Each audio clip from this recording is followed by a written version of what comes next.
start off with this first image. What I've got up here is basically this whole idea of looking at art. When you think of it, for the HSC, that's what the assessors do. They look at your work and they judge it. Now, in this context, we have someone who you'd be a bit horrified if they were basically judging your HSC. Why? Would you like a marker to say, that sucks? You would? No? Of course you wouldn't. You'd like to actually ensure that whatever critique occurred in regards to the assessment of your work, it was done in a meaningful manner. Yes? Okay, my point comes to you. If you already know that and expect that, what criteria do they judge your work on? Yes. Thank you. Conceptual strength and meaning. The conceptual strength and meaning is the ideas that are manifested within the body of work. Okay, that's one. Is that it? So if you've got a great piece, basically, and it conveys these ideas, immediately you're bound to get Artexpress, no problems. You've raised your hand, so what's the other component?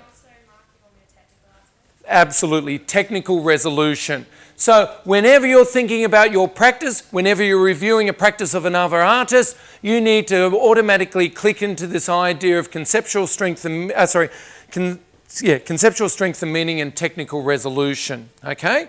Now, with this lecture, what I'm wanting you to do is think about this, that indeed, as we heard with Carlin, there is nothing new under the sun. Within a postmodern structure, everything has been done. In actual fact, Rosalind Krauss, a theorist and historian, has said the avant-garde and the whole idea of originality is a myth. There is nothing original. One would argue is if you try to position yourself as becoming an original artist, someone will come up and say, that's been done before. We're familiar with the term appropriation, are we not? The whole idea of grabbing something, yeah? Okay, and recontextualizing it to generate a new meaning. So with that idea, there is nothing new under the sun. Or, as we've just seen with Carlin's work, the bad artist imitates, the great artist steals. Out of anything, if you want my summary of today's lecture, is I want you to steal. I want you to rip off as best as you can do, but I don't want you to imitate. Who's first said this? Picasso did indeed in 1956, and he did that, as you'll see in a moment, in regards to him ripping off a famous painting. And then who rips off Picasso? Banksy. How many of you are familiar with Banksy? Okay, a fair few. How many of you have actually seen the documentary called Through the Gift Shop? Exit Through the Gift Shop. Fantastic. You enjoy it? Yes. It was good, wasn't it? If we had more time, I'd show you excerpts. Can I strongly recommend you either get on YouTube, get a snippet of it, or hire it. It's well worth it. We'll be looking at Banksy as a case study in a moment. But in context to this, I want you constantly to think about this idea of stealing, of grabbing, okay? Imitation is basically copying, but stealing is grabbing something and having it for yourself. So if we think about the body of work, we can steal the technical aspects of the work. They paint this way, they draw this way, they take photographs this way, they sculpt this way. I'm going to bring that into my repertoire. Or I love the idea of what they're conveying, the family portrait, the generation, the whole idea of the prosaic everydayness. I'll grab that. You heard the two speakers, both Rosalind and Carlin, both talk about the way that they utilised ideas from other artists, and I'm sure they didn't use such a loaded word as steal, but they certainly grabbed that work, recontextualised and packaged it for their own works. So first hint towards it is basically developing that repertoire. Okay, so let's talk about the body of work. What the hell is a body of work? It could be a series of paintings, it could be one painting. It actually fits within what we call expressive forms. Are you all familiar with the expressive forms? Let's see if you are. This is where everyone... You're first! Name one expressive form. No, come on, you must know one expressive form. What did you see in that room there, in the exhibition? Artwork. Yeah, what type of artworks? Painting, yes, correct.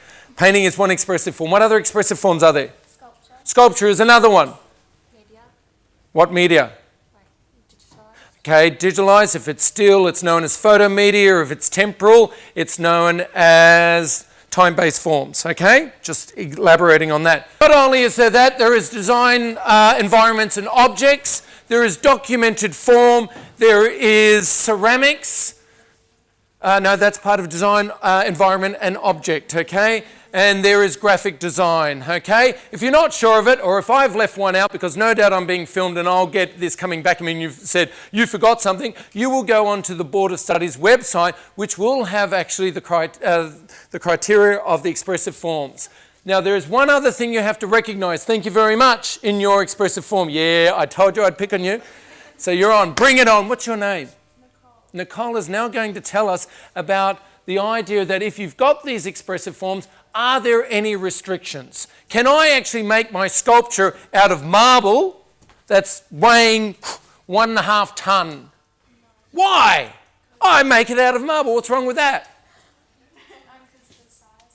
There's size and weight restrictions. So those in year 12 already start clicking. So the idea that 35 kilos, the idea that no one-piece, two-dimensional drawing, painting, photo media is bigger than 2 metres squared unless rolled or hinged. In total area of display is 6 metres square. In the context of a sculptural work, it cannot be any bigger than 1 metre cubed, and that is considering the negative space. So if you've got a sculpture that has things coming out all the way around that, it considers the negative space as well as the positive space. Be very mindful about that, because if you are not respectful of the conditions of the HSC, you cannot get the band 6. So it's very important that you're aware of that, or you get onto the Board of Studies website and you check the conditions. There's even a diagram about the whole idea of negative space and the consideration. Okay? So, it's a physical object. It's an object that's there. It's an object that you can't hide away. It's an object that basically you bring into school, you discuss it with your teacher. There's no way. Now, please do not be the type of student that talks about it, talks it up, basically does very little, and it's not a physical object. It's all in your head. It has to be something that's disciplined, that's developed. The whole idea of it is you won't have this completed work yet, but it'll be slowly through manipulation, through experimentation, that you'll get to that point in stage. But by the end of the course, you've got that physical object known as your body of work. It's a conceptual manifestation of you as an artist. What the hell do I mean by that? What's a manifesto? The Dadaist had manifestos, the Surrealists had manifestos. What is a manifesto? It's a declaration. So if conceptual manifestation is a declaration of your ideas. We just saw Rosalind declare her idea about a portrait about her family, about generations, about her interest in conceptually linking them with this bloodline. So it's important that you are clear about the concepts that you are actually going to declare to who. Who are you declaring this to?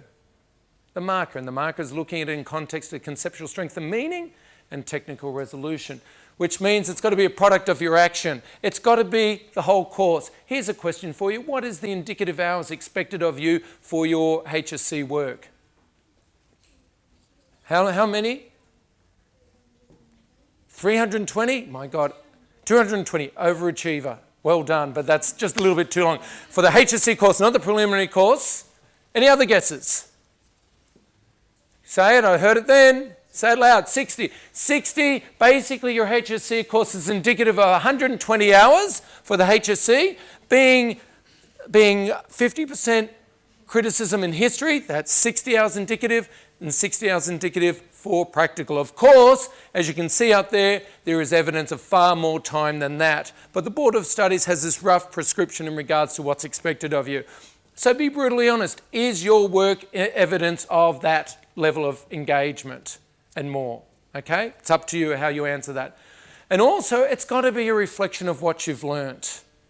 There's no idea, unless you're truly, amongst us we have a hidden genius, it's basically what you've learnt. You've developed skills, you've learnt knowledges about visual conventions, genre styles. You bring all that repertoire into your art making, okay? Just like you've seen out there. Because remember what we said, Banksy and Picasso, what did they say? What did they say? I showed it up on the board. Bad artists imitate and great artists steal. Fantastic. So what you're doing is your reflection is showing what you've stolen in regards to conventions and techniques. So I want you to think about your artwork as basically this macro, micro, big picture. The big picture is basically what's out there. The big picture is it's going off to the marking centre. You're just a number and they're going to assess it. And how are they assessing again? I've forgotten.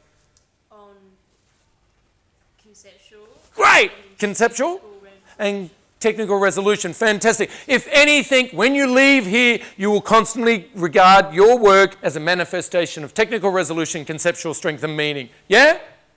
Great, you can all go now. No, joke. Okay. Be good, wouldn't it? Wouldn't it be great if I'll just get my paycheck and go now? No, can't. Okay, so it's the big world picture. The big world picture is basically, but also we're artists, we don't exist in a social vacuum. We don't create works that are just in our little box, okay? They're taking everything that's out there. They're taking what your teachers have taught you. Your teachers will look at your works and go, oh, you must look at this artist or that artist. You don't nod nicely and then go off and think nothing of it. You actually do that. You might also go on to DeviantArt. I noticed Rosalind mentioned she looked at DeviantArt. You might look at artistic conventions within DeviantArt and actually go through researching there, and they'll give you other areas to look at. You exhaust your repertoire of what you can find. The more you can grab, the more you can steal. Doesn't that mean the more powerful your work can be? I think so. What do you think? Yes. Okay. She said that with such conviction. Yes. If you can look at your watch too, that'd be really nice. Or just yawn a little bit every now and then, okay? Yeah, you've got it down pat, thanks. The other thing is it's small world. You've got to realise that it's you guys that are doing it. You are not big names in the art world yet, okay?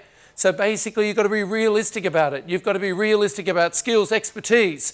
If you want to use certain materials, are they available at the school, or do you have to seek other assistance? As in the case of Hazelhurst offers a number of workshops that are available. And you've got to be realistic about this, okay? So keep that. It's this type of big picture, little picture, big picture, little picture.